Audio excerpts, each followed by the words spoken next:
Jamal online ngal be konto.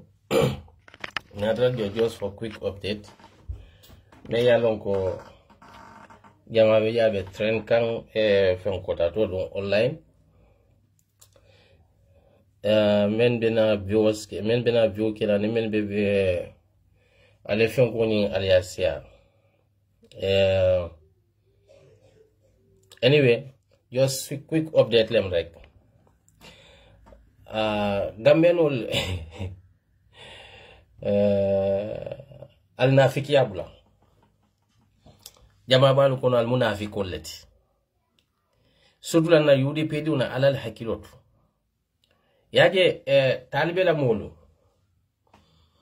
ali sabar yenyin dunia je mote kere nyin dunia kono hani men yalon ko al mantar position of fauto molbe diamule la kola surtout la mome yalon ko ete ko e bena kila president nolti UMC United KMC United Movement la supporter sol ali sabar natel ko mote diamula talbe la kola nyin dunia ko yekko kuke adu men yalon ko albal fandunde kanyin ko ta lafta mul la kota ka twisted kake ine vera because nde Essa jola de ko men filanga talbe la photo nyin seale anu nga se amenna wala mo ko ngani karo le ko fo talbe mu new convert le to muslime akono ba because we have seen talbe praying in the mosque nga talbe jele how many times abe salula jame kono nga talbe jele how many times abe salula misirol kono nyi manke first time te talbe manke mo ko tati muslime akono. We all know talbe is a Muslims. You gotta understand. So what is special about kaje ko ye talbe be wulo kono fo silo kana fo wulo kono lomba abe salikan ya natali ya dun di social media say ite ka mune jidande molla because nde ko men fela nga natalo nyinsia nga se nga question o menke je wala mko the question is talbe mu ñu convert le muslimi akon because this is not the first time to see talbe praying nga talbe je jamon kono la al mol tal kesa esa nga talbe je jima saldulal tole talbe ka salla ka sunne nga wolonne. So what is special about talbe be sali kan wulo kono so wo photo nyimmen aliyata tel UMC la supporter sola tel la ni men be sila kle wolle na taro nyinta kata ka janja social media so e kamune fo mole wala mko talbe filabe sali kan wul nyinen karo kenamente wala mko for talbe is a new in Islam amanke mo kuto muslimi yakon for this is the first time to see talbe praying no amanke ko nyina mala follow de kasaloke bari yasi amun dalil ka hiya talbe fenen da abe salika mun ka baso nyimbe feneri min to la banko do wala burwo konti ko nyina contents beta ta fenen a fenen dila ya fanji ngo adama di wi sike nyaonya ila bandula be banko la koto isi fion so nyaonya isi daraja nyaonya isi londo so nyaonya e tefisiano la bankoti banko me yalo ko be la banna wala koto woto nale talbe la pichota abe salo la burwo kono ay tapeto le fene bankoto mole concentration momo nyinin karoke it is there right yalo gambia no memo alla ko fonti gambia dimu yalo al kalfal be talbe kala mol bulumenta na fi ko men yalo kalbe nyin kota kan kake biggest isuti hay fele be muslime be talbe la muslime yalo nyinin kaka talbe is not a god, he cannot be god. Amanke alata te keno la alati amanke nabiyo mota te keno la nabiyo moti amanke sahabata te keno la sabati andu amo alkamola nyaton kol tal ke criticize nyame people have every right to criticize talbe Ahmad Bensouda alta keno la mol bulu alati alta keno la mol bulu untouchable person albenna fikiya femfenna kata ka kolmilta ka a twisted comme ko molbe nga molje men yalo koy fonta koy ka condemn le ha about the Islam al jamfamol al nafikiya al bula. There is nobody who disrespect religious. There is no one. Me yalon ko mislime yanyi ayole doya. But moli question or race me yalon ko it is their duty to or it is their right to question like any atel amahan me ba atel botajal.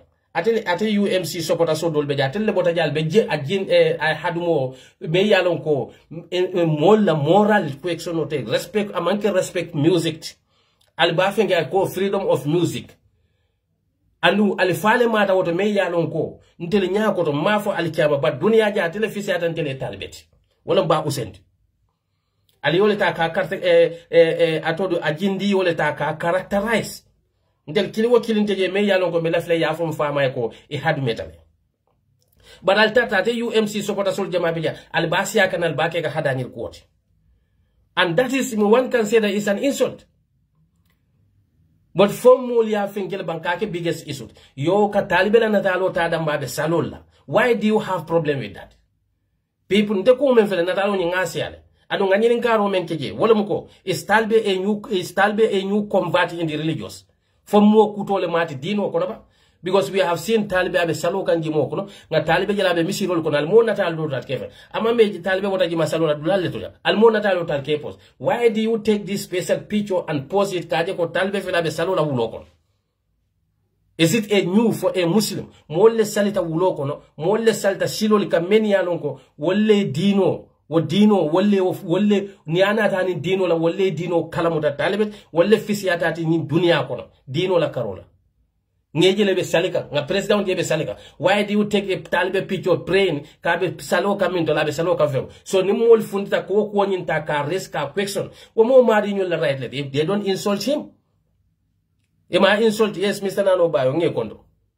But Allah men na wole muko kam moli diamu Talibe la doral kala fe kamol intimidate Allah kamol la kulta ke twist iye ko nyili ma min men na alkolba Gambia di ne al tolerate alman tolerance ro ya gembe mes jama ko na tulu Gambia di un fon le kanyota kanyo dundi problème o kono albena fiki yalle bulala al fata kamul senzo Gambia di un al dammane kanyo senso ya jambe la watula ya jambe kuriya jama ki jantel Gambia di un fon le tata na konnential nyole na different nyole nga dundi problème o kono kare ni kuma kawna fale amari la kota ka upside down pour amari be problème o soto ni moy kumo fale kumo nyinta ka twist pour molbe jutula wo mari la nyamendo ale na fiki al bula Talibe ko abe kila Gambia president abe makamol nyilinkan public position abole kono moli every right so ka diama kola akeda ku nyimmata akeda ku kununti because adamadi ye ku kende ke molle be je men yano ko bajila in negative wela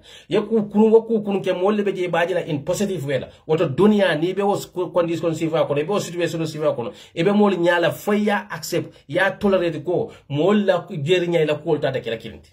But you cannot force everybody. Kafoko kare until yaji nyamal nyanta ajila wonyale. And then most of the Taliban supporters, you are become so annoying now. Because what is wrong? Ka Taliban la photo feng atelle natalo nyin natin because Taliban UDP ngamantara nyin blad. Taliban mo mantara nyin blad me yalonko amantara UMC kono. Why do you think that kafoko ha moli UDP ngolu ifele nobody in nobody caricature him na menyin kadro mune atinal be Talibe la nyim picture talal basiana. For this is the first time for Talibe saliba koto al kam menyi tan di molla ko ha felentiring Talibe mo molete aya fanjile mosa fanjino alay mosi tikano nyawnya katambi alala banko me bela banna ko. So now that you because Almanian photos tako kafo ko hadi ngani post le Talibe fele salon ba nga Talibe je jami on kono jan nga Talibe je be silol kono je masalol atanjan. So what is special about taking Talibe photo ka be salikan dula to dame alako burwo be jay tapetol fereje ali janjan. So alikana atindi men kama wala muko alla dalilo mumenti tel la mira loto ma foko jina mutonya but na mira loto ali anati le ko he na danya don go fele abe salikan baso le ka fele afan jindi nyam. How can one stupid thing like that mislimi ala karwa ala karol Nimol nata yo quota yo quickson. I left a kamola quota ka twist ka would turn into the bad way. Mfonda you dipin go to defend el kafomoleko. We condemn this, we condemn that nonsense. All that nonsense will condemn. But Almarra is sort of kafomol al Canadian quickson because he is not a god, he cannot be a god.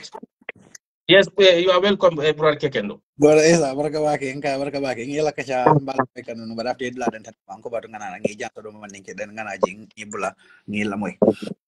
Bolo mu ni joy mu ya jelente kabira ko mara mandiamu because asia tan ko motile. Mamira ko mo better la UDP akete nyaaw ñene ni ñama ite ni wala miro na fata bi ko man tare ina ko celebrate la me yalon ko kuno hani mo ya tili hani ya ti fon do ko mala ko se kam fa. Wala mu ñenti ko o boy ngata ibe la bisi ko il advice ya wala soto ndenga mera ya advice men soto amanke advice ke doti wala sabu yo misi ko def bari nga mulu je ka moro wote mbala fa bakel nak wallahi jinato je mbalo fa la bari asiata ndale fananti asiata ndale fananti freedom yes everybody it's freedom of quodoti but that doesn't mean that people should celebrate your freedom with you now atrabe metal favor exactly andu yajale itol meni bo celebrate kan o boy ye alaji usenu to fa dala misiko kono misal fi ay kumal fu me alonko ni yafo itaka jam fala ka fo ko ngani yafo la alfali hani yafo ibarim fo ibaring wallahi jinata be jarle fengo belela andi to kilo mulle binala kay be banin dro kala ni musician yafo itol be o mari banin nafa because ngelon ne itol be o mari banin na walle fundi social media kuma jaw bakata mo safay bam manen dro kala generation no bene bari bi isanyu celebrate yaje la ku kilin hada madimo nimbe bi ko non kasama sande yaje la bi mo jamal lo ndike la ku molo kono kunun imemira ko mongo bibe sila yenyi mistake si falelke anu sain dum technology let ide mistake ko men je defo nyana ka karam menula ninda mi tolotinu mbaytan lelal ko mongo o boy la misiko diara la bata manya naka molu to fu je nyim fo da makanyanta isa nyim fo no le ayatara imman kuta ka fasa me alon ko sama ite fo te proud lala andu dul momo mbebe social media sama nyisifa mbese bulano akono no le moma ku opula mbese bulano nyinku sifa kono le ayda be kala mbadi ngoleti nyisifa kata men wallanto akakitam fo ngoleti sama malong ibina munafola nyinjoy ngota nakata mira gela ba kele ise ku support nyawnyala ni nyam ini molla miro safara nyawnyala ni nyam bar ku jawo dam malati mem manyan nakake amanyan nakela mu manyan naka fasa exactly tekelo mela kumo kundu e kam mem fode ngani na for every time kukurum dam bannet regardless of ta jomane la wallahi weda ina mari be kukiling ina mari te kukilim banning ayata kula mu memmanya kana celebrate kukurum te kato janna be kala tar wo keda kukurum te to kelo la kukendo te kon wallahi par kukendo fana ibni mo si fu fata nyaawonya kukendo men ayake ala la ya to kanne moti ina si fata nyaawonya la kukendo nya appreciate don't deny that but gambia ku itel ka ko hanna kuriyata madama itel la interest le be la ni dia le be they are going to celebrate that hanne ayat ko ite sonne itel diwne woke kula mu ite sonne sinyo ya ite sonna e badi mu yake bari ke wandi badi mu sukusukan ando ngam wanti nka wala fo oh boy is my favorite musician even though I'm not a big fan of music but I listen to his music I always say that and I still continue to listen to his music. But one thing, Adam government for Wolomuko, Adamadi Umantima, we are bound to make mistakes. No human being is perfect. And as a musician, a musical program will enlighten not only to listen to the sound, but the message that you are sending. There are also people learn from there. So anything you cannot judge it by yourself as a musician. But the people outside, many are they listen to your music. These are the people so what on ning wol tata kuye isula ila musical concerning race as a somebody who have a discipline, as a somebody who concerned about who care about the fans and the people who listen to the music. What will marry be see that okay, but you will not come kana hadani ro natin ko wala ginango one thing they believe that wala ko mbe democracy la ko momo you have a right ila ibe fo fenkela yake but one thing wala ko tonyero nimmo ye tonye instead I apologize but I have found warande ke apologize but I continue to provoke you ala marin ala bula motate alati but ala ko momen ye tonyero ke ye momen tonye ako kudandan akole bat wo mari bulu wala ko to momen na babulo ye na ba fly mari yo ko ya rabbi lafte ni nek ka akole ko inni haramutul chulumu ala nafsi ngatonye ro haramu yandim famal ala subhanahu wa ta'ala fa kanyum woto adamadi on niemo tonye walla yaje ko moyaje ko yen ofende meni be puskan yin duniya be ku kende ba kila mo dolle ba agence la bar kukurum fane ba kila molle be je meni ba defend la woto ite mari le nyanta sila yena brain use kana son politician ol yeni mol dundi nyola kana so ite as a artist be careful because the today mol be tolbe o boyla misko nyinta they are celebrating. Wallahi billahi they never listen to o boyla misko. And no Ah, another album don't launch until they never buy a ticket to attend it. But why are they celebrating today? Because muneketa a UDP la alfa lema me yalon ko etel note ko kilon kunna. And no o boyla nyanta sila yemira do be puska manke ko laftela nyato talal.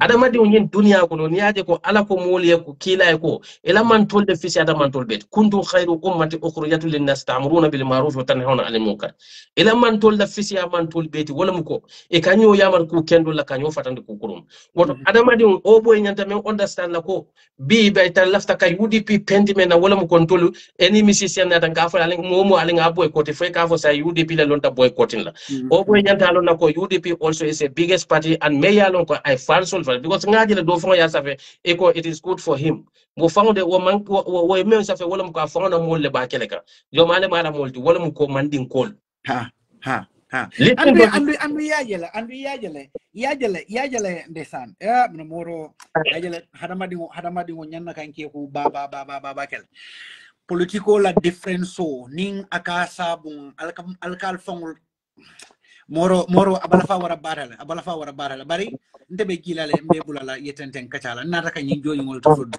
thank you so much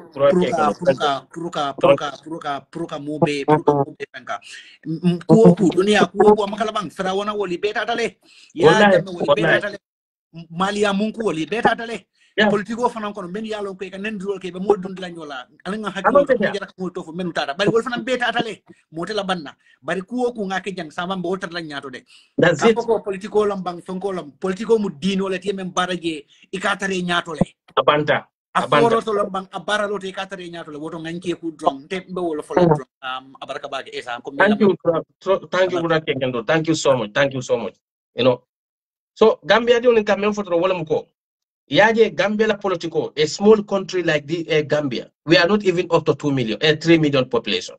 But look at the difference and the kind of hate political Yemen not in the and when you be mujomale ndel fuara diune niaje ko adama barona la mansa kunda abe kodol ke kan Gambia they are going scot free with it because na division ibole takang as their advantage to destroy us yenna sinyo yaltinya sign to fall dambon menelo ko kunumbe kukili sign we turn to be an enemy against one another kadiamu talibe la kuola fortuma jomala keta kasoti mol fundita janne kumol le fota mol ma men yalo ko ete fola talibema you were in support of those things and because of being mol ye talibela sal photo le fenke ima fenke just to raise the question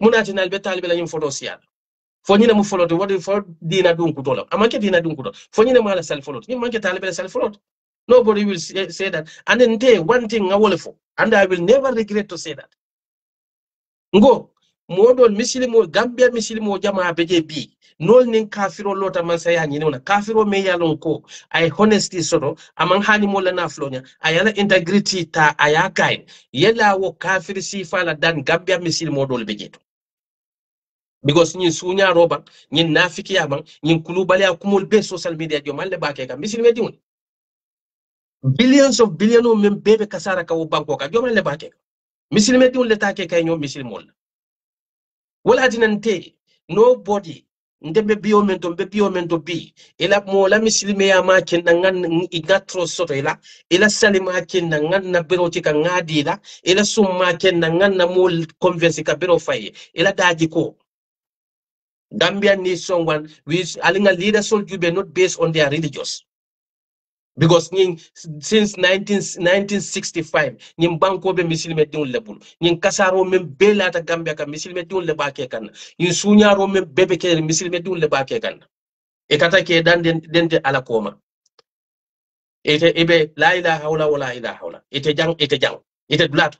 Ebe borin kan constitution ni Quran vasol le tema. Ni ko Quran ayoto jang killing sama ye bor yeta constitution sinindi yeta Quran ayoto. Sinindi ko ba yeta sunnoto.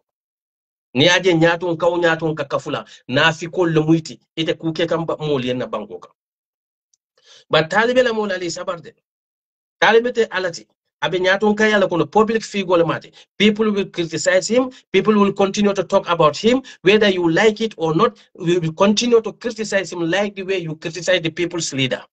Iman alman sembe soto wala. Ali Allah ikibat alte talibe kenola mulbul mini god, and he cannot be a god. Adenete kenola alati, ate kenola nabi moti, ate kenola malaikati. Adamadi unamu like any one of us. Natili yamuta koko alalam. Talibe mu manya na kuma fulama. Ni mwole kuma fodral be podina like a minion from everywhere trying to twist people's words. Wamala bread and butter. But you cannot stop anybody criticizing Talibe Ahmad Bensouda. Nalba ke kan alati wala kena Gambia kan dictator tala ke create one yale. And then those of you many along conte coming oh boy nene maje nenema, because I cannot even many kaje ko coming ko we the one thing ngani for bidim mol ko alinga oh boy boycott ngame from go. When people make mistake, let us help them to correct them. Let us correct them rather than trying to let us be the cause of the success of our own people, but let us not be the cause of their downfall. This is what I believe. So ning oh boy adamadin take care me ya you can stand alone. Ite camera go, yes, you are proud. Yes, adamadi unyanta proudly fanna moment. But ela musico, yes, Mr. Bakar Bajinge Kondo. Ela musico, not that because Usain Dawood told me for you. No. But it definitely see ba. Ndel kili wo kili nienna alfa alcohol ka fa ko hadu metale. Ata diala nye. Usain Dawood to la feel intel men baraka fo kono. Nga feel ko alfa dam. Bi Gambia kono itata sate o sate ko karibe sanji taworol wo musate wala alfa lati. So to la momelo ko 75 years old or 76 years old man, you cannot stand in the public and make a music calling that person hadume greedy person.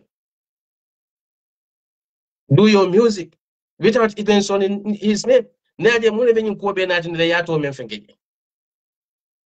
So molbo kumonyi foka enata do drop kaje ko boycott. Ya know that means people are celebrating. But be careful. Adamadi umolbe celebrate la kuome bela. E hakilo today. Adamadi yaje musiciano le tartani dunia kono. Many alon koy tobota. Kundine ila misiko tinyebulu. Not only music, but nibe public position to listen to what people are saying. Whether negative or positive. Then you learn from it. Because Adamadin take care of perfect. We are always making mistakes both day and night in our lives.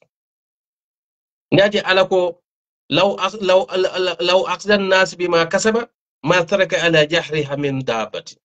Ning ayatara ko alako ning ayatara ka Adamadi mutala baro bella. Hani jaje kisolla yera tatula na baro kono.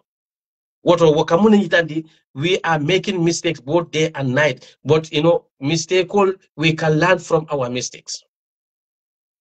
But Adamadi ukane from warandiko, you are above to make mistake. Ni moli ni yekumake Adamadi ya kono moli yaje ko you offended them. Nite apologize no you feel big to apologize because moli lebeje many yalo ko setano lamot.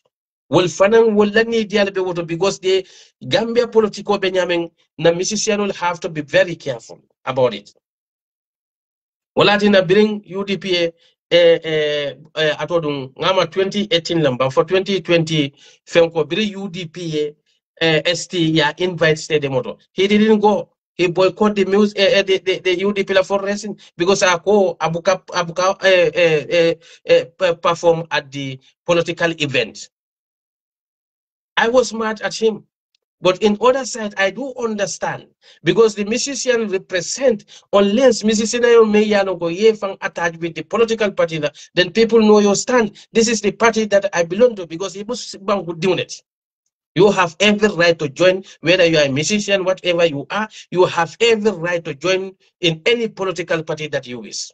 That is your right. But musician, you should be neutral. Because you are not like any of us. You are not like Essa. People see you as their own. ila supporter solbe NPP konole ila supporter solbe UDP konole ila supporter solbe in any political party konole yes in dunia puruka kuke bi we mamodol ofena be kole yala but you can do your utmost best because I personally I feel you can do better than that better than this, oh boy. But the people who are celebrating you, look at them, which are kind of the people they are. Many be celebrate ka. Ila album launching jolle tambita many along ko moli. How many cents they spend on your album launching? Ile from lota janne ko gam music there is a kelole be kan yeto. All because of ila music and a language men use a den kilo ki language men now. Because Manding music, we all know the culture of Manding music. Musicians, they are very part of, in our society. Alkamul karandi, kulela moli mamelo, alla denkilol kono. Woto nimodol be puskang, ikaje ko tot, ibake kam for political gain, trying to paint UDP name with a bad color through itela music color. Woto nimmol be diam ke ela moyin carfulo bela many be support kanga kang and many be against ka kang you listen and learn from what they are saying then be tonya jele fanyele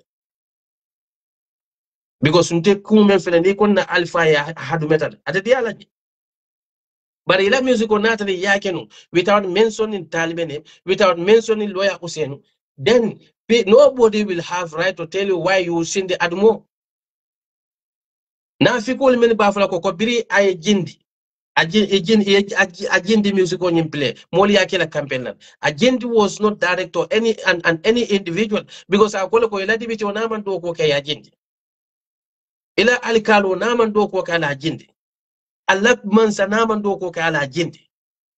So there was no name that was mentioned in the that album. So nafiko men be jompila na ikafoko be Ajindi fenke. It's like Ajindi iteo direct to anybody like. But Gambia di ubetene isi push ila downfall ka madama itelani diale bejet. Be many yalo ko ila kwedi mina alpha yole ma. Nte ku men fele I don't care. Music man can na feng music nkali la music la mwede. But the people sometimes they push you to do something. Me yalo ko itelani diale bejet bari yalo no ko kula mo amanya na kena. Gambia no le kamu fasa kukan me yano gate fonte sonna dimu yake ate sonna la korda dimu yake ate sonna badi yake bada bete fasa la kakato maybe abe mole against ka me yano gate rota kukilun kun. They can call it anyhow. Yes, you have a free dunia dawda democracy, freedom of speech nga sotole. But yaje dunia itata dawda ila freedom ibe luwa landi like make sole la culture wodwani ila culture la kanela culture tinya ibulokon. And until we have a very rich culture, which is mixed with religious culture. Mbota korda le kono mbota suwol le kono na alfalin ke mar nyamen do na alfalin ka acti ka nyamen nkan language me using na alfalin ka mbota wo society le kono me yalon ko very respectful society le. So nimbi ndel kanalo alfal men yalon ko sangi taworo la keba etelota ko mu hadu ya video bondi because wa manki ajairanti bolto discredit the person me yalon ko ay sangi birabe sangi tanani worula be kelo ke kanyim banko maybe wa talle oboy askeno ndeni tebe mawulu because that boy kelo start nyim banko since 1981 kudeta kola ay gambia din jolen yofe. It is insulting even ka video dada between Talibe and Meyalon ko albea mo ko adil fadi musulabang wala nin Talibe mo flant. Woto dimbe ken alpha be kelo start la tale Talibe mawulu. It's so disgusting. Kanin alpha ta ka do yandi moye Meyalon ko 2018 la dun ta struggle kono. But we see that as normal. But what goes around comes around. Gambia li unal bukala mo kendolo. Sutula na mandinga kunda. Mandinga alpha great alpha fe ofen nata janto alibabe do yandika alpha lota nyim banko e manding na mandinga kunda mal babe do yandika ni diam day ko kare mu tribalisol But many be kill the tribal soul. It la alpha le kedo yandileba. Until la alpha damban be political konoba. Even though we are in the politics. But if one told them only be political kono.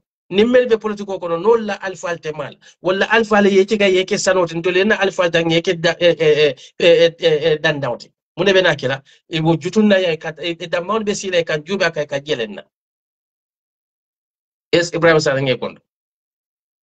We don't have to agree with our elders politically. But respect must be there. Many be used can none of these people will go after their elders. So la moment yalo ko kelo kenyim bankwe. Ndema afoko si kote man kelo ke Gambia de. Si obele den taka kelo ke Gambia. Bari munati na wul la alfa wul katre bunya kono. Ntol phone ntol manding kadi na alfa lenka wolta ke discredit ke kelo menke. Ane ni roben ka atili tellen. Ni di amde ko e kare mo alin tribal shop ko bula. Ning atre tribal kula munaki ne la alfa le bukadiam wala kula. Isira loya usenda gonenda nin kumo yatra nun ale halifa sallale dundi ni miskokon ya jube how their reaction will be. Let us appreciate what goes around comes around. Oh boy, let me call it. And there are people many alo dunia beten e ku kenyin dunia kuno modol beji whether ku kendo lomba they are going to against it. But there will be a people many alongo they will endorse it and they will support it and they will encourage you to continue to do it. But atutete mari from the consent level. Atutete mari level yadu be the kind of family I come from, the kind of society I come from, the kind of culture and tradition that I represent. Because political tata society taka damage. Society was society alikalla alifalta ke nene dindiwni men yalon ko idillaba non le mufulande sama telefona dolde benal nenle diwni diw men yalon ko al mamadu ne mufulande ni dada banko do ila mo men ye struggle ke they take them as heroes, they treat them as heroes, but it's only Gambia me yalon ko na mo balin keta keke mon diwti na mo kuntaw ngeta nge saldre wala tina banko titano dulato ala yole fodi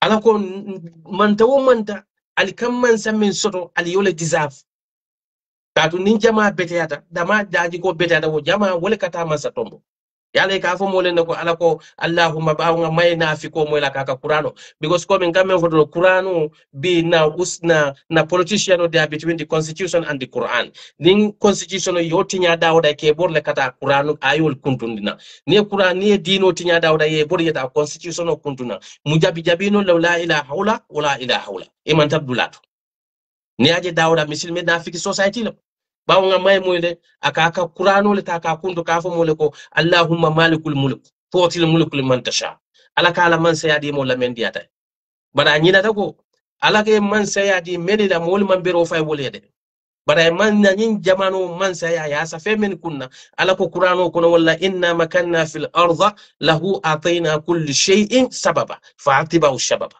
nyin dunia few fembe jeto ala kay sababole di alla fonga bula wo sababole noma. And who are those sababa? We electorate are the sababa katanna man sal tombo ala buka malaikul kina malaikul ta bero fay ntul adama dun le ke tombo nka molle fanan tombo ngam fanje men kon nka molle tombo ni meni jiko muliata ni yesu tombo ni sun ni jiko muliata ni mu corruption tombo because ala corruption ni wale convince wala kene bulata no wala ti nabi kam mo ja ka fay ko adama mano ngalo ne corruption be gambia bari katu temal la fi UDP la wala ti nambe corruption fasa sa ila misilme yande ila so sa ila banko yako yemo kon yako fo yela banko tinya ne aje kila ko mo la ta ba khadu alkana kenyo kon nan delti imaje bi kukuru na manya bar madama aketa UDP kolela wala aketa UDP party tole be jeto e baje la mul batale ba celebrate la gamme society leti aketa society leti we only see bad issues when it affect us nin ko da kukuru tamulela nin ayatra mankentel la amantel febo wotumo len ka alo ni kukuru leti. And this is a very bad in the society. ite ndeni ite den da banko menna kodo membe tinya ka UDP tate de Gambia di bele tamo mbele kabele tanoto bari sina mul ye yafo ko UDP be ku kala la 2026 mbal batu ndengel like ite la mul bukata leptanoto comme ite la mul bukata marché oto ite la mul ni ite la mul kuranta ite kol samba planet masi ite jaraje atari bali kata leptano men don del bali kata wol e fañul kata leptano men don fañul kata wol bari safo ko be ko men kelati la 2026 atara ko e dun la kasaro e bole fengeka naaje ala ko mole ko la taqtulu awladakum min qasiyatin emulakin nahnu narjukukum iyyakum innaka lakana qita'an kabira al kanal duni fa fuara yala ala ka diamu mole wato dol to give us sense amanke ko e be fan diwne mutane den ala ko al kanal duni fa fuara yala sila nya kamal amanke ko ala ka fo ko entele be murota la yedi on faade e be kidol tigala yedi on bunde hani bari be system min endorse kan mo kan na ka mani boto dila aka fo ko da bero fayni etela leptano to bori te woto o mani boto ya kenna yedi on jata kende ata ka sacrifice ni wodinde o faade man ka sababoti ila muso kono bala tata leptano tam atata afutara leptano to kurang abe fenko bala don kurang eta off atare ko ete dalasi kemelulu wala wuli kilineta politician bulu pour yela bero tika yadia ite man ko mari la fa sababot walakin ala ka mole ko la taqtulu awladakum hum min qasiyatin emulakin nahnu narzuqukum wa iyyakum innaka kana qita'an kabira bar gambia din alla konnante ya nyola alla political different al bakinal balla banko tumbun kale amira ko al bakeka politicianul atra kal bakeka al fonlela neaje adama baro kallo biya ka fo gambia no le ko mbeta UDP kol kon dekana ko kuke yaje niyo fo tubabu du jang wolunne e be jila man sayala you cannot discriminate the people the citizens many yalo ko wolle mu taxpayer solti based on their political affiliation you have no regard for them you have no respect for them and nyillana mo le bete joka ngabulo kosi nyato ngadio male ba fula mo le ko janko nyim political party diwni no le kon dekana men ganka woleke. You don't mad to do that. You are not mad to say that in Germany here. You are not mad to say that in England. You are not mad to say that in any serious nation. Because that shows that you have no respect for your citizens. Because that political party that support us, they are citizens, they are taxpayers, and their right must be respected. And their word should be your concern. But the president Kalwa Kafaleko, Ateli UDP, and Ateli Gambia, the only president Baroka strategy use and using UDP. Ka kaje ko abake ka UDP kolle atra abake kan banko bele kaduni molo ta ko UDP kolle kon te kanata tatamla woto beta tatamla beta fourth time beta fifth time la woto saya mantra ke ka UDP la bada ba fo ka tulu Gambia dun le true UDP tola just to manipulate you because I don't know political different no membe o banko ka wala tina West Africa coup d'etat membe is so embarrassing adum malongo ngani coup d'etat men celebrate. Wallahi, military rule, nobody should wish to have that in the Gambia. Military rule mambetade. Aka banko la economic tinya, aka employment tinya banko ka because munamu banko men yalongo international atodum investors ekasila nekata banko kan damen yalongo military level urenaje. So lante la banko mu poor country we don't produce nothing absolutely. Namasa kunda do kulal befle they all become root. All the authorities because the need they come to ngabwa said la diamo la mwol bank central bank la governor faka for journalist ko nobody there to challenge me in my central bank here e come to he inherited that position from his parents mune akina because in a different b UDP ko kawisle ko baroy tuje wole fisa talibena. But Taliban fana na mul ka wisle ko baroy tuje wala fisa UDP na even though they know the competency of lawyer Hussein Dabo nin Alpha May yalon ko sanji birabe sanji tannan ni worula abe kelola fo bi abe 76 years 29 good years abe kelola na kune la kelo ya wulinde non tomba be sila la yeda ha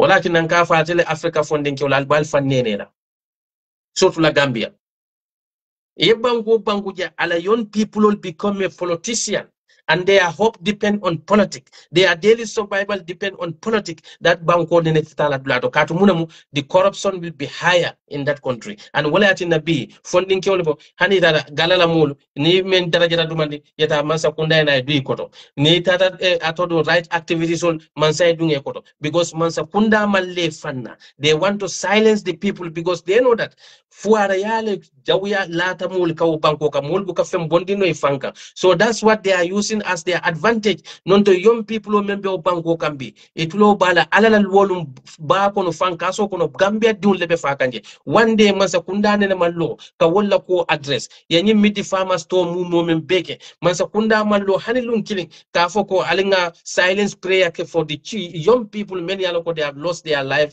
on this backway journey. Have you ever heard them saying it? No. But will men do ni fata fanka so kono wolle be wudlato e kabulo ko mansay e ka fombe bero dinala e kata lepta non te buka bortar ye ila baluwo be koleade so ni anyi da president on ko e ka ko be kenyele allah ke fenke dale image president baro jube president baro mu moleti me yalo ko lanna motati president baro mu moleti me yalo ko misilme daji ko tada president baro mu moleti me yalo ko e ka fo menna ko limata kuluna ma la tafaluna muna kinne be kumul fulayte men gela misilme nafiko la makato ala ko qabran makhtan inna allah wa anta kuluna ma la tafaluna al kana kumul falte men kena president baro le tada lota ako dibiteo noma ako busimbalan ko le ko ni dibiteo manna a dibiteo le nyanta kada mitin dula ka bank ala tundo la kumol fay bar no dibiteo bu kana mitin dula sayin wo dibiteo la won nafalde bar banjul la dibiteo tata lota banjul la ko foje ay wo dibiteo doyandi wo dula nyento sayin should not that be a concern for the citizen. Because the legislators, they are very important organ in the government. And these are the people who are representing the constituencies. They were voting to go and represent them. They were voting to go and address our issues to the government, to the cabinet. But then President Barrow cannot ridicule those people in front of the voters, in front of their electorate, many local representatives. What is the respect there? Wana afiki kilo nisina fundine ya afo mole ko ha alimansa bunya wa alimansa man tara ala mkoma kul bunya ka in fact ala ma afo moye mansa damba bunya kato ala kole ko lakane karramuna bani adama nga adama di bunya le ama mansa foje ama nabiyo mo foje ama akole adama diuni ibnu adama mbele bo bunya ko. There is no surah in the Quran, there is no hadith me yani tan ko nyanta adama di doyala le bari Gambia di osilo hani mu mansa la tal kanani mfama ali ali fansun ko create ha ala fan ko tan ala abe fania ko min be dino kono wallahi nin ayatar muslimul alkawul bara la banko ka albe kole ya men ko nalte dunna wol kono bar sanji taworal be sada danol Saudi Arabia hanila la yan suboli ke natin dalien mol buka fennade da fo subol al buka subol fan soto na alfani sanji tawor nyim bukal malufa abuka banko fa malu the authorities abuke malufa mol buka fen natin datele fo balu sanji taworal buka fam balu dido ande alkafa mole ko ha man salamu al nyanta bunyal bare ala ko adama dum la gare karramuna bani adama nga adama dum bunyal de man nada wala akoy ko faddalinahu ala kaseeran mimma kalakna tafdila wallahi da fe wodda fe be nyin dunya ko ni ala la yada da kay adama dum fi zaman da bet bara de mo milta ke tambin dal nyato nol tata yalla problème fo president kallo aka fole ko aw manke tonyati because a telle ka dictator create Gambia sis alana fikia nalla political difference wala atinal benyo dundi kam problème kono bi hanimo diam dadro e ka fo mo besi fundine fa I condemn this. Where is the tolerance? Where is the freedom of speech? You don't need to be agree with what people said, but that does not meaning etenyanta fundila na ka wolting man sa faynyoka bi wala be Gambia kono because ngaje ko Mr. Boja na kumofana I Africa Mr. Boja me foje is very clear. Mr. Boja ko Ablay Boja I Africa nyela so nyila mwele ako Adama Baro ni ako Adama Baro ani atodo this something manjang ako Adam Baro ni wo be killing wala wala fisata Adam Baro Adam Baro hani Qur'ano ning alabe diamu la kafa ka diamu hakil malle bawo hani ala fan ko mo men yalo ko ni muku kuruneti itata yake wo mutawnde yante ala ka to junubo yam falema woto president baro yalo ko moli menien faroke menie kuriyake ye sunyaroke president baro yol bulaja padon tema because of ala political interest o kam woto president baro du yalo ko wole kuriyake woto wol menie kuriyake wolle fisiata barote kata skeno wol bakele jela wato menna setan le musembole ata ye sirande bar president baro jannate kanna wol labbete ya baliya wole atina moli o mansa kunda falin katina atinike nata wo multa ke kafunda famma woto president baro wo molle fisiata atati ni aje mol ka foko yaale fisata president barode amanke ko komin ko yaay mo famin ke baro yoleke bar yaaya belje tembo menay kuriya menke president baro campaign ta ko kuriya la ka foko nyim mambete woto nim president baro bo ke kambe yaale fisata president barode bawo jannate benate yalo na mambete ya ni aje hani ala subhanahu wa ta'ala nyim fo molen ko ako men yalo ko o minal ladina kafaru minal ladina amanu summa kafaru summa amanu summa kafaru summa azdadu kufra ako momen yalon ko itel limani yatale tubita isa ite limani yata butaw kafiriya kono isa ite murta kafiriya kono ina ta limani isa ite kafiriya la ala ko ina wo kafiriya nyin kono ako ate tubo ila tubo mutala koteke katu tubo sarato momente adna damatu wala munimi sote alama fewkan fata men tambitebul yedi misalan dakela koteke bar kunu men be kede de campaign ta wol kam ko nyil mambete yes alajana nge kondo iko nyim mambete say ite fo nate be say kawo kayte tamu tilim baliyalti because yalon ne ko already amambete say baake ka because of ila ni diaka bari gambia di una al damban ne kanyu dundi problem o kono mobe kuma fulato al folole ka kum fundina hani bor lañin areso atelle atelle evidently police la al ka police ta ke sukunda ñom banku dun kama because al na political difference kam wala tina ngafo ko madi jobade ñol be they are all part of those people many yalo ko be gambia di un put ka into the problem nal dunda problem o ko ne ka nafo ko te we condemn it because ite ko bori kuma kama men fo kuma kuruna e ko bori nyantala o kuma withdraw la because what is a danger. Many more danger in the society, we all know. There is nothing danger. Men tambida injustice la. Niaje alako inni haramatul zulmu ala nafsihi. Wa za'alatuhu bainahum muharaman. Fala tazalimu. Nga tonyero tale nga haramu yandim fam. Bari molbe o mansa kunda kono meni tonyero ke wol manke banko la security threat. Molbe o banko ke be jamala million tala idam bonni la family be siri jama be batari left anol to mella kodo molte wol manke security threat. The security threat are those many aloko they are expressing their frustration. Al ka police ol ki kamba kafo karila kumo vidro. Now we become a sensual society. We are censoring one another. Mfonde kam fandundi dictatorship kono ngana mansal nyadundi banku diunla ni wo mansal nata react ngana fonka wolle condemn how you can you it atel ko boriye men fa mambete say polisol tata react wa alla wo kuma kan lela polisol yo bori muta al kanna polisol fana condemn ko le men ke nyanta bor bulala is that not a double standard alla consent be min tole nyin dunya ala mul mutale ala mul dada ayem bula ayem firindi ولكن فمن شاء فليغفر ومن شاء فليؤمن نادياتا مي لما نيانتي على نادياتا مي إكنا سنتي علما but every action have its own consequences isonta alama le alako la in sakaratum la azidanna lakum nali sontan tema nsi kayro dialla ngane mo dialla nyina mon son ka sonte alama nyina ma jot la in kafaratun inna ajaba la sadid bar momo fanan kafirata manyina mun na jod so bare adute telebul wala bu yankan kato felentiri fo lafta wala ba wadu nemo fele lafta nyina the choice is yours so what is more democratic than that so what there is no human being may yaloko it create this freedom environment this freedom environment for the humanity was created by Allah himself ni adamadi ukanna ka faale ko ntele nyin freedom o de la be mu wuli yalade yow adamadi wona kala fika adamadi wona freedom o sisabul kadu hani kila birana ta mulka alay mun fa akay wa ma arsalnaka illa mubassira wa nadira me ki fenna ite kila nama ke kandalle taro futande molma nge ki menna ka mol bondi dibo kono filo kono ke natindi silo kennoka wodambanne muyla jutiti barama bula mo forcena ولكن أكاي لكم دينكم ولي دين دولي فانا مومو سون تيما فالي الله دينو بالي من فانا من سيما فانا بولا يلا دينو تاما But until Adamadun, we want to control, we want to concord. Human being is not made to be controlled. You can only control our bad actions. But Molla Kumakang, even the law does not tell anybody don't do this. Law only say that when you do this, this is the punishment. But it don't totally, law did not totally stop you from doing this.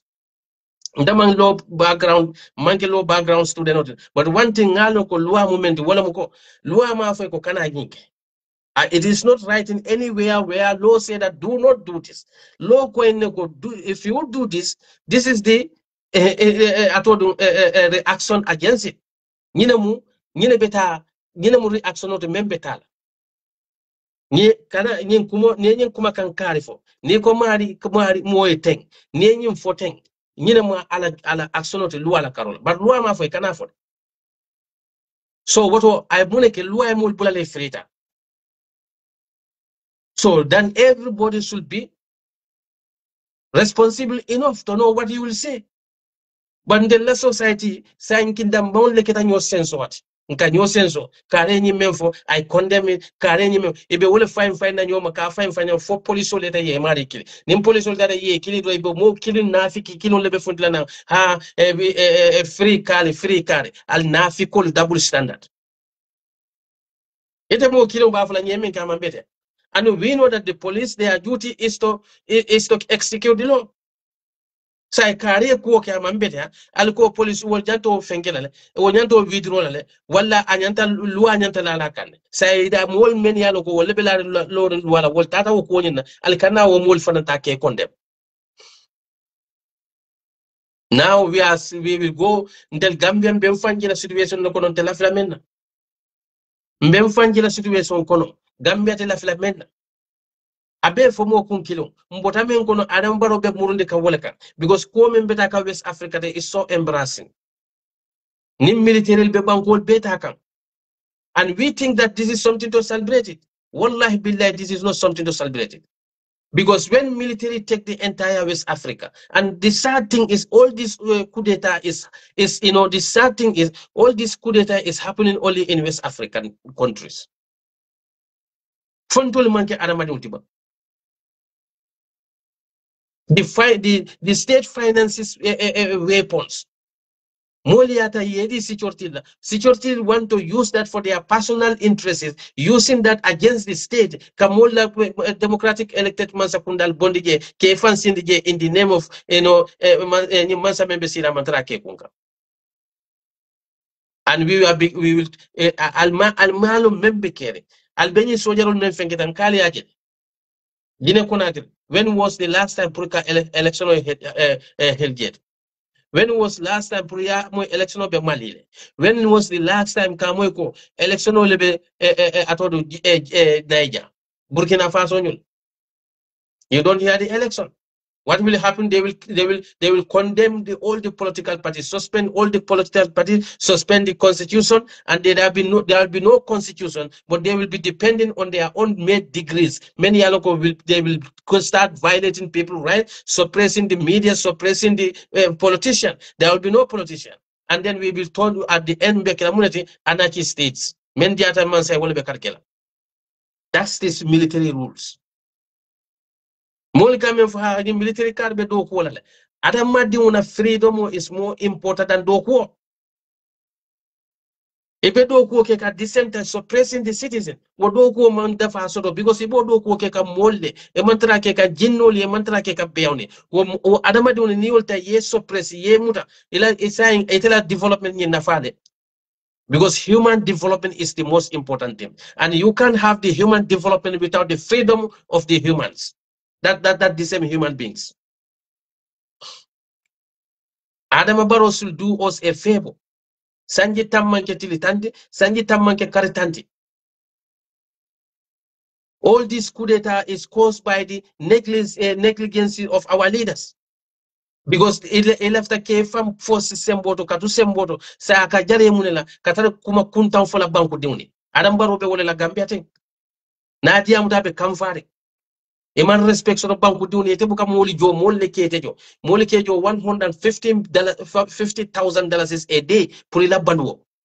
ngejo 500,000 plus a month woto e salon gon tedlebe ku kekete na fulo wole be buli be responsible not your own money but adama baro fe bi atabe ku kekan you know ntellam africa man sal niaje la bambu kanyinya ntel banku diun fananda be jede nganna president tanke face à batara ya ka bigos ne konnante ya nyoy modol BJP kafo moleko Adam Barrow, there is no law that stop Adam Barrow. There will be no constitution in this world. May yano ko constitutional ba fan natin dila. Mole ka constitutional da kake luwat. Sa ni mole o constitutional natin de kake luwat. Many nyanto constitutional da yebu isi un law kai kate kelela selfish interest. O mo kilun kana toni nye kote ke kafo nye ko but we don't have this in our constitution. Is that not insult?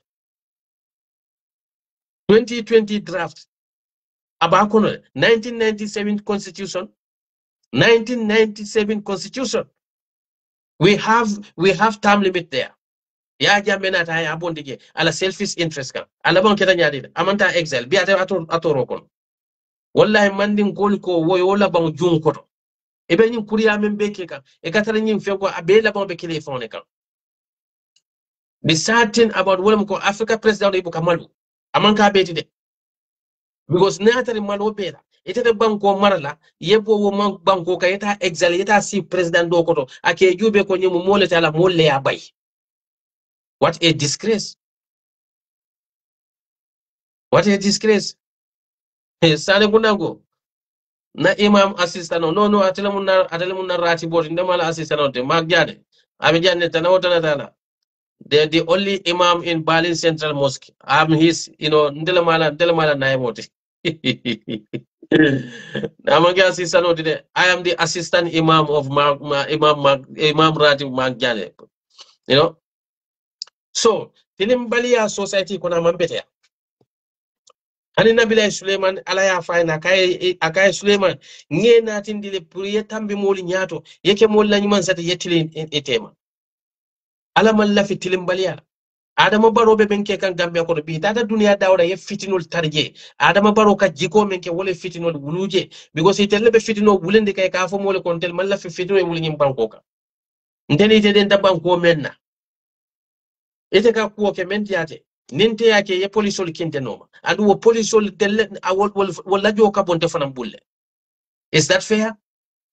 Banko dol beje niaje ko ka tonto be a terrorist state because kam fale kam modol bula ke e ka dun terrorism kon e kata ka to kill innocent people all because of munokera injustice men katama society kon injustice am better society kon ndemu banku dunete do mu banku dunete e ka nyita na kene bato nyine fisiatete atara ndem mama wurubulo be pota wo banko leka ete amra wotente diminna ba nyin do e kumo fa kete fasa ndenga fo bawo ndeni je ku kili kata police kinte no ala ka fo menna afatu'minuna bi ba'd al-kitabi wa taghfiruna bi ba'd فماذا دع من يفعل ذلك منكم إلا كدع في الحياة الدنيا ويوم القيامة يريدون إلى أسد الأجابة على ينف نالي لوال لاندي alika luwal tamande molika men man sembe soto alika luwa me yal febo alika wol songol walla par même ma téléphone febo ale balan walla ala ko society ka kem buke la fa fenda na manke hala ko ning ko le yalte nyin dunya ko ni tata alikiyama fenteje na manke yankan kat ko lewnati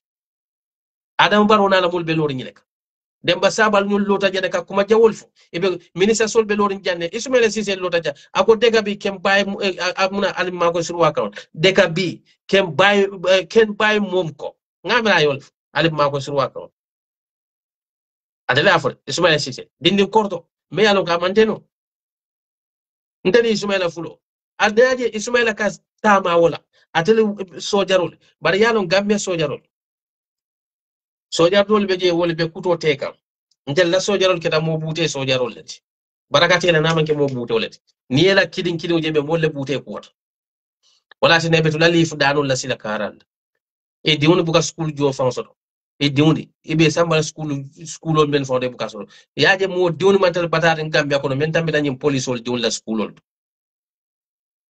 bawo mo men yalon ko mol men katel la hakko kele atele buka mol bute namanke wollati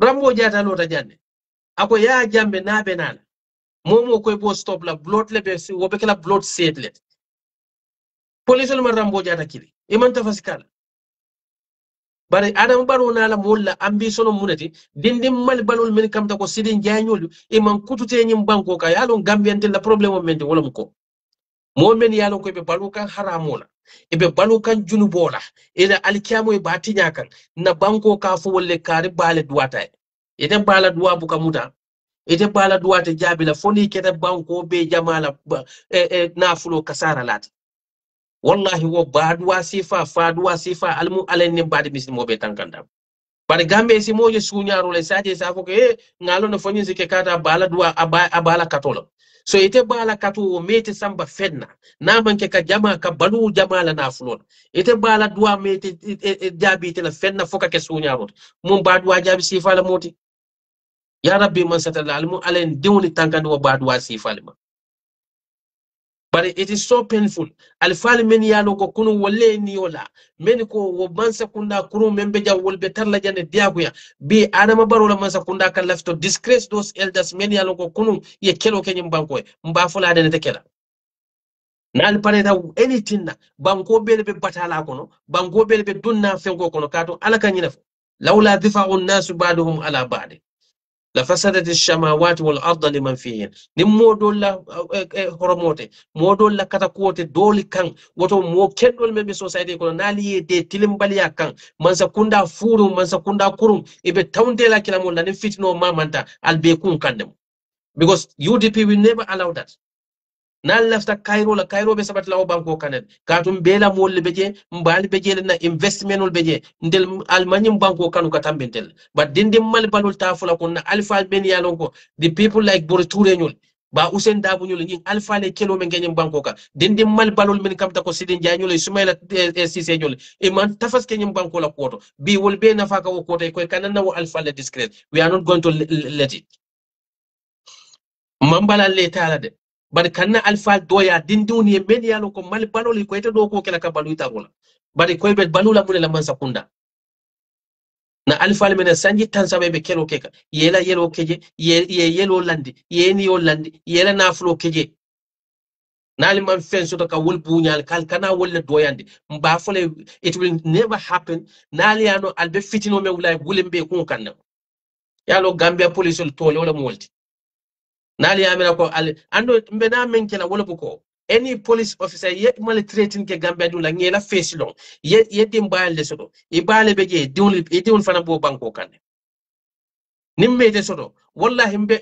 ajulo mbajo le family leto because we are not going to let that nonsense to maltreat us kaje kon teme uniform lo kon it will never happen eta uniform ko le betulunda molla pamuda ko ite jita sandula ye batu suwo ko ne betulu na wande bal ye fatu suwo ko ne betulu na wande falla ite ko ite mu gambia diwle te ka fo mole ko luwalen te bula luwa me yo bula mula bo fola mole en nyaje adam baro kala be hin tawnde ya kumo fola mole aka UDP to use ha UDP nyoli te lemu na morolt yalon nin ayatal ko UDP manke peaceful political party ite be nyati na party ba men kam ko United Democratic Party e ko party mu mo kili e ka fole ko ngamen kala 3 years dumande dal nana atel police adama baro dinte police amad ba dinte police nyin minister kilinte je men be police so ko diwon be tala security because he diwni wol kumma ya de kata security ya jambe men use bi wol ba toro kono ya jambe din da toro kono so ite gambia police ye da yele ni moli be nani kunta ya membe e be molla na fulo kasaraka e be tilimbali yake kana na fulo la o be ko lay kanal ta ka tilim kali use ka tilimbali yake banku don la ben yalo ko wolle ba telefon la hako keleka al tole madu al mo al kunim bali malu al katal la wotia gas kotolta al lawo samta ba kotol ne don jesle samatol ko ne kam da tiri tangama ndomoroke muna ning ayatal ko gambia diul la gambia di yade o police o dol be jatel be lola mol nyatol e nyon ke kana kay fankini ndi wakanna natre wanto wandi alma mollo albes silol kal belif danol alla salary jannin karo fa alla salary kabban atelle be torare mobet al kamol mental be defend la sun kanyul e diwon be ci gaye samba bandala wandi diwni ka atel wandi din toli ka atelle muda kali use kal bula mo buti wala tel diwni be siri e be la comfort zone al tole mal al kafo mole ko order from top police ba atele mo wolde order from top anyway ngal bula saluto ko wati kote you know okato sidale jan so wuta nde musubaj muna wullalle albe se albe be jube rotel kadal lale ayamoy talbe ahmad ben suda ila mulu ila fte mutala malaikan dinneti pour mo kanadi amu ila kola ite mo stop nola whether negative thing wala positive la people will talk about you woko endi la supporta solmade mote alati ala subhanahu wa ta'ala mote kenolati nyin dunia iketa mo molati madama be mo la position nyine mol be diamu lela kodala men ya lokal be wal fa wuru na de ale be dina kodun la nafiki mala dina kodun de natal tama ala tabe koylal mal natal keata dino la non gambe be nyibata men gonal de tan law kon e me ajen dino e kumo mem dino ko molal kana sunyaro al kana fadiyafo al nyo kanu al denyo la tonya kan al kana nyo tonye dino le nyimbe fo gambe anon dino tema kam dal ko bakawnin fara fenye temo fanna dino kola albe sunyar wala la sunyar kodol al kata haftanul sang ali haftanul dun sunyar kodol ale ta si jameoto lokbor albe sadal bondlaje ala kola ko laysa al birr an tuwallu wujuhukum qabla al mashriq wal maghrib walakin al birr man amanna dino manke nyinti kende a manke nyinti kan nyati len tilibol dol be je ke fon duru banko la fon salno e adare ko kam moje la salino ba fon dala ja wanyo sun kanyon ni in fact ni men yalo ko ka salta man seno je man sakunda do kula salta wol sunyar wol famu chronic sunyar lalti chronic sunyar lalti nieje e kono se man sakunda do kula ka fon je ak salino ba fon dala fa fon dabe sunullo alla salol kamun na fala so kato inna salati tanha anil fashai wal munkar salo kamo fatande ku jawol ni kukuno ali yalla musul wala tin alte barakandi no wulula tin man sakunda do kula jama beje man be fode balal jama beje al diwni wolle kallo ka fa e ba mani na afom baya kanam distop way fente fuarol la kodo al kata wole tal ka futu woka yalla alla ko fonka alla ko mu bala falet kila sallallahu alaihi wasallam men fu wala muko ako kendi do sorta atamata batata min do ya muta alota dula lota ya bulo wulinde ala ya rabb wad kila ko wala domoro haramolo aka memmi haramolo aka fano men siti haramol ako fon baluta haramolo kon ala bula do wajabi la nyandi etebe muso men ni na corruption kodo eni la muso ke la ramen to corruption kodo ela muso e konota la ramen to corruption kodo ela muso e konota bumen kono corruption kodo e kanne la muso kulli corruption kodo ela muso kono bala tembo men na be keke men abe domoro men ke ka dindin kono wo mu haramu kodo leti wodinde wasina balu we wasina yin dunia kuna ina kutute aldiwni ka fu kono jannibe hannana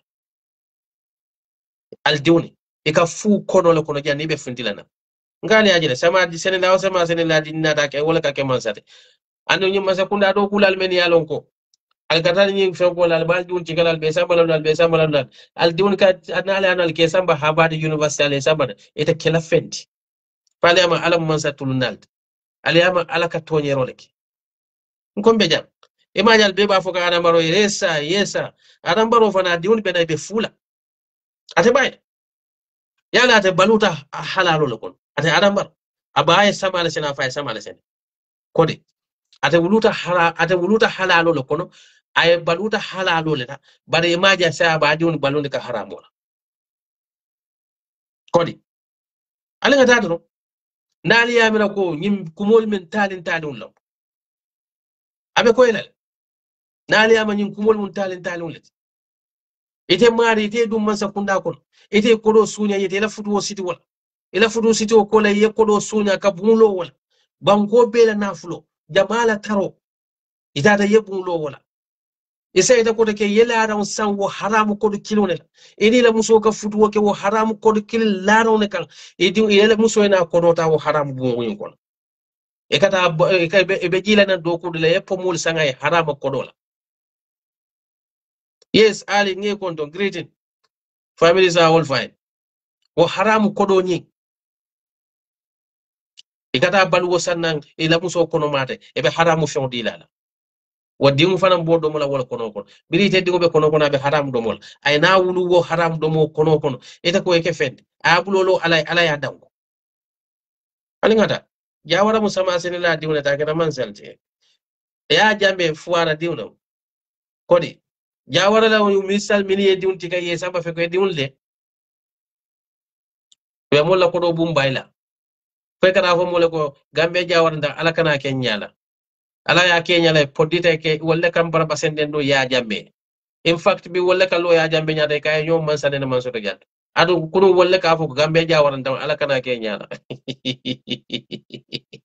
al man gambe anolo o bango alla bango jube ni futata airport o police sol fond juba bebe ñun ko ñedo di yela na fol keten kela na fol keten a beni stress ba o dol wor be jakata tapala pa kunto fay ma soto no e kata kam faare malon kama ila wona fundi un katari la tela wo ye fe vest du fenke wulendi un be la teng be fenkeri be ndeka bala fayen bari inye e be la o mesiandi yala wo nyaade e be koroprin wo nyaale be jawyari wo nyaale gambia police o